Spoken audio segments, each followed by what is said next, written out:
చాలా మందికి తెలియని వైకుంఠ ఏకాదశి విశిష్టత ఏంటి అంటే ముక్కోటి ఏకాదశి 2025 ధనుర్మాసం వేళ ఆధ్యాత్మిక వైభవాన్ని రెట్టింపు చేసే పర్వదినం. ఈ ముక్కోటి ఏకాదశి శ్రీ మహావిష్ణువు దర్శనం కోసం ముక్కోటి దేవతలు వేచి చూసే పవిత్ర దినం. ముఖ్యంగా ఉత్తర ద్వారం నుంచి ఆ పురుషోత్తముణ్ణి దర్శించుకునే పుణ్యదినం. సంవత్సరానికి 12 నెలలు, నెలకు 2 ఏకాదశులు అంటే మొత్తం 24 ఏకాదశులు ఉంటాయి. కానీ వేటి విశిష్టత వాటిదే.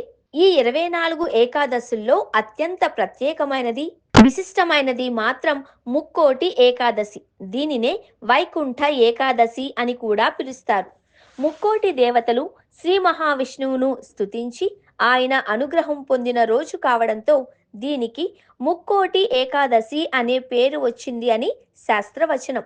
సాధారణంగా ఏకాదశి పర్వదినాన్ని చాంద్రమానం ఆధారంగా జరుపుకుంటారు.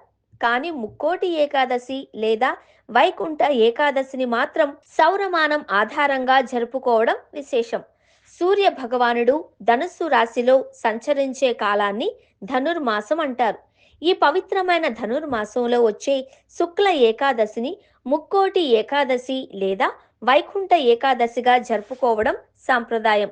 సాధారణంగా దేవతలకు ఉత్తరాయణం పగటి సమయంగాను, దక్షిణాయనం రాత్రి సమయంగా పేర్కొంటారు.